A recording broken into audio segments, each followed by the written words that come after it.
Hi అండి. చేపల పులుసుకు ఉన్న రుచితో పోటీపడే చామదుంపల పులుసుతో మీ ముందుకొచ్చేసానండి. చాలా టేస్టీగా ఉంటుంది. ఒక్కసారి ఈ స్టైల్‌లో ట్రై చేసి చూడండి. చాలా రుచిగా ఉంటుంది. మీరే కన్‌ఫ్యూజ్ అవుతారు. చేపల పులుసా? చామదుంపల పులుసా అని. అంత టేస్టీగా ఉంటుందండి. ఒక్కసారి ఈ స్టైల్‌లో ట్రై చేసి చూడండి. చాలా బావుంటుంది. ప్రాసెస్ కూడా చాలా ఈజీగా, సింపుల్‌గా ఉంటుందండి. ముందుగా మనం చామదుంపల్ని నానబెట్టుకోవాలండి. ఎందుకంటే చామదుంపలు మట్టిలో పెరుగుతాయి కాబట్టి మట్టి దానికి అంటుకుపోయి బేగా రాదండి. అందుకే ముందుగా నానబెట్టుకుంటే మట్టి అనేది సులువుగా వచ్చేస్తుంది. పైన జుట్టులా ఉండేదాన్ని తీసుకొని శుభ్రంగా గట్టిగా రుద్దుతూ కడుక్కోవాలండి. బాగా కడిగిన తర్వాత పెద్ద దుంపల్ని చిన్న ముక్కల కింద కట్ చేసుకోండి.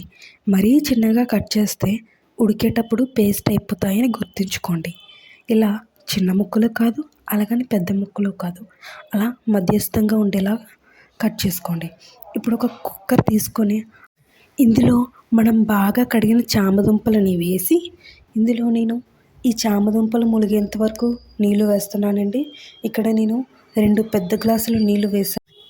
ఇప్పుడు ఇందులో కొంచెం సాల్ట్ వేసుకొని బాగా కలిపి కుక్కర్ మూత పెట్టి స్టవ్ ఆన్ చేసుకొని 4-5 విజిల్స్ వచ్చాక స్టవ్ ఆఫ్ చేసుకొని ప్రెషర్ అంతా పోయేంత వరకు పక్కన పెట్టి ప్రెషర్ పోయాక కుక్కర్ మూత తీసి తొక్కలన్నీ ఒలుచుకొని చామదుంపల్ని ఒక గిన్నెలోకి తీసుకొని పెట్టుకోండి. ఇప్పుడు ఒక మిక్సీ జార్లో అరకప్పు టమాటో ముక్కల్ని వేసి మెత్తని ప్యూరీ చేసుకొని పక్కన పెట్టుకోండి. ఇక్కడ నేను ఒక పెద్ద టమాటో, ఒక చిన్న టమాటో తీసుకున్నానండి. ఇప్పుడు స్టవ్ మీద కడాయి పెట్టి స్టవ్ ఆన్ చేసుకొని అందులో 3-4 టేబుల్ స్పూన్స్ ఆయిల్ వేసుకోండి. ఆయిల్ బాగా హీట్ అయ్యాక 1 టీ స్పూన్ జీలకర్ర వేసుకొని బాగా వేయించండి. జీలకర్ర ఎర్రగా వేగిన తర్వాత 2 పెద్ద సైజు ఉల్లిపాయలని చిన్నగా చాప్ చేసుకొని ఇందులో వేసుకొని గోల్డెన్ బ్రౌన్ కలర్ వచ్చేంత వరకు వేయించుకోవాలండి. ఉల్లిపాయల్ని బాగా వేయించుకుంటేనే పచ్చివాసన రాకుండా కర్రీ టేస్ట్ అనేది చాలా బాగుంటుంది. ఉల్లిపాయలు త్వరగా వేగాలంటే ఇందులో చిటికెడు ఉప్పు వేస్తే ఉల్లిపాయలు త్వరగా వేగుతాయి. ఇక్కడ క్లిప్ మిస్ అయిందండి. ఉల్లిపాయలు ఇలా బాగా వేగిన తర్వాత ఇందులో 1 టీ స్పూన్ అల్లం వెల్లుల్లి పేస్ట్ వేసుకోండి. అల్లం వెల్లుల్లి పేస్ట్ అనేది బాగా పచ్చివాసన పోయేంత వరకు వేయించుకోవాలి. అల్లం వెల్లుల్లి పేస్ట్ వేగడానికి కొంచెం టైం పడుతుందండి. నెమ్మదిగా సిమ్లో పెట్టుకొని బాగా ఎర్రగా వేయించండి. అల్లం వెల్లుల్లి పేస్ట్ పచ్చివాసన పోగానే ఇప్పుడు ఇందులో 1 టీ స్పూన్ ఉప్పు, అర టీ స్పూన్ పసుపు, 1½ టీ స్పూన్ కారం, అర చెంచా ధనియాల పొడి, పావు చెంచా గరం మసాలా వేసుకొని వీటినన్నిటినీ కారం అనేది పచ్చివాసన పోయేంత వరకు వేయించుకోండి. కారం పచ్చివాసన పోగానే ఆయిల్ అనేది పైకి రిలీజ్ అవుతుందండి. ఆయిల్ పైకి రిలీజ్ అయిన వెంటనే కారం పర్ఫెక్ట్గా వేగిందని ఇండికేషన్. ఆయిల్లో కారం, గరం మసాలా బాగా వేగితే కూర ఎక్కువ టైం ఫ్రెష్గా ఉంటుంది, పాడవకుండా ఉంటుంది. ఈసారి ఎప్పుడైనా కారం అనేది ఆనియన్స్ వేయించేటప్పుడు వేసుకోండి. ఇప్పుడు ఇందులో టమాటా ప్యూరీని వేసుకొని బాగా కలిపి కాసేపు దీన్ని మగ్గనివ్వండి. టమాటో కుక్ అవ్వడానికి ఎక్కువ టైం ఏం తీసుకోదండి.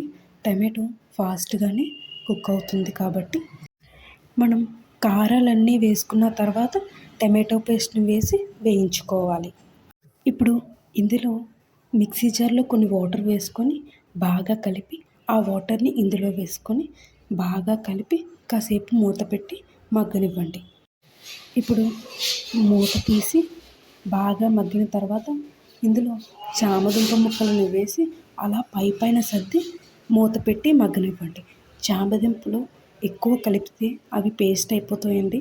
ఎందుకంటే మనం ముందుగానే బాయిల్ చేసుకొని పెట్టుకున్నాం కాబట్టి అందుకే పైన అలా సర్ది మూత పెట్టి కాసేపు మగ్గనివ్వండి.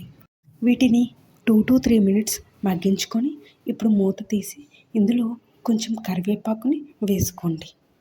కరివేపాకు వేశాక మూత పెట్టి కాసేపు మగ్గించండి. ఇలా మూత పెట్టి మగ్గించడం వలన చామదుంపలకి మసాలా అంతా పడుతుంది. 2 to 3 మినిట్స్ చామదుంపలని బాగా మగ్గించిన తర్వాత ఇందులో చింతపండు పులుసేసి బాగా ఉడికించండి. చింతపండు అనేది కొంచెం తక్కువ వేసుకోండి, పులుపు ఎక్కువ ఉంటే అస్సలు బాగోదు. ఇక్కడ నేను 1/2 కప్ వేస్తున్నానండి. మీ టేస్ట్కి తగ్గట్టు మీరు అడ్జస్ట్ చేసుకోవచ్చు.